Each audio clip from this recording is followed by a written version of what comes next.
On Viewpoint today, we turn to an issue in neighbouring Japan that has been receiving quite a bit of regional attention. Relevant authorities last month formally approved a detailed wastewater discharge blueprint for the damaged Fukushima nuclear power plant by the Tokyo Electric Power Company Holdings.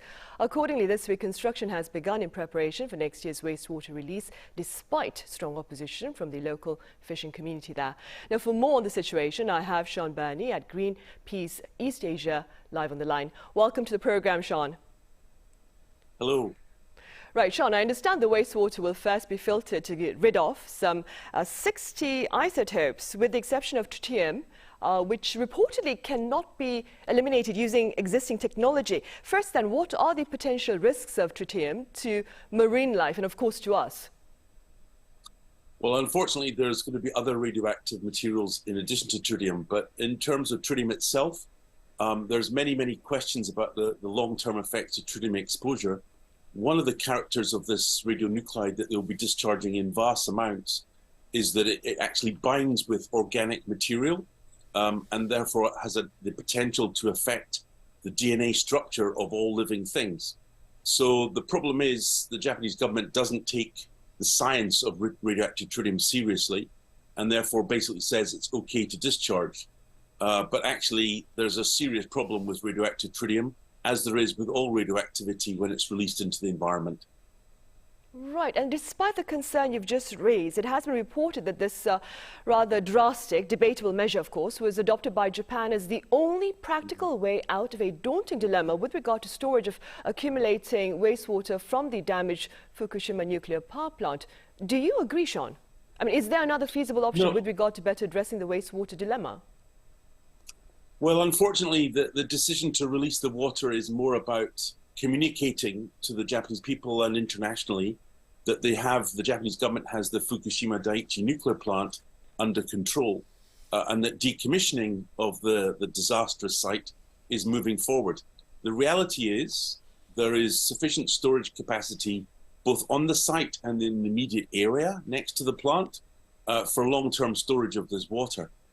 The alternatives to discharge, in particular storage and processing and applying the best available technology, has largely been ignored by the Japanese government, largely because of economics.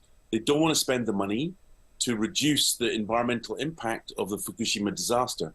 And therefore, discharging radioactive pollution into the sea has been chosen as the cheapest option. Right.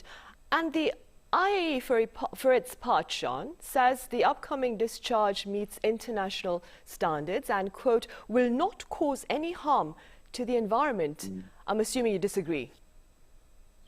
Well, the science on this is very clear. If you discharge radioactivity into the environment, there will be an effect. That's just the basic principles of radioactivity and what it does to the environment, human health. The International Atomic Energy Agency is a body whose job is to promote nuclear power. Since 2015, the IAEA has advocated direct discharge of the water into the Pacific Ocean. We've gone through the documentation from the Japanese government, from Tokyo Electric and the IAEA, and there are so many gaps in their basic scientific explanation for what they're actually doing. So no, we have no faith, I'm afraid, in the IAEA's approach. It's being used as a cover to defend the Japanese government's decision, which we believe is unlawful. Shaune, the fishing industry around Japan's Fukushima coast has shared its disapproval with regard to this latest decision by relevant authorities there. What do you suppose will be the broader implications of Japan's release of Fukushima wastewater on the region's seafood industry? Well, of course, the fishing communities in Fukushima have been devastated by the earthquake, the tsunami, and the triple reactor meltdown in 2011. The fishing communities globally are under so many threats because of climate change, because of overfishing, and now they're faced with radioactive discharge, a deliberate decision by the Japanese government. So we hope that the fishing communities can actually be supported by taking action to actually stop this discharge. We already know that the likely planned discharge will be delayed. We believe that there's further action that could be taken both domestically in Japan and internationally. In terms of the impacts, the problem is these discharges will go on not for a few years, not even for a few decades, but potentially indefinitely, because the amount of contaminated water is continuing to rise in Fukushima. So there really is an opportunity to stop this before it actually begins. And at that point, we would basically be protecting the fishing communities from radioactive contamination. And that being said, Shaune, is there any action that neighbouring countries, including South Korea, of course, could perhaps take amid neighbouring Japan's wastewater plans?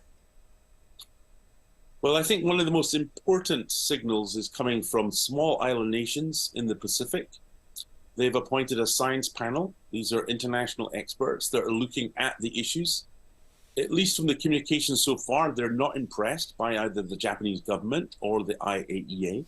And the possibility of legal action is being considered. That's under the UN Convention for the Law of the Sea.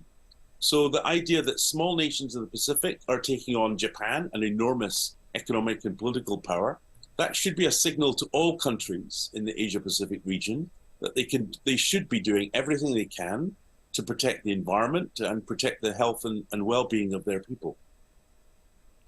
I see. All right. Shaune BURNIE at Greenpeace East Asia, thank you so much for making the time to join us live at this very early hour at your end with your thoughts. Thank you.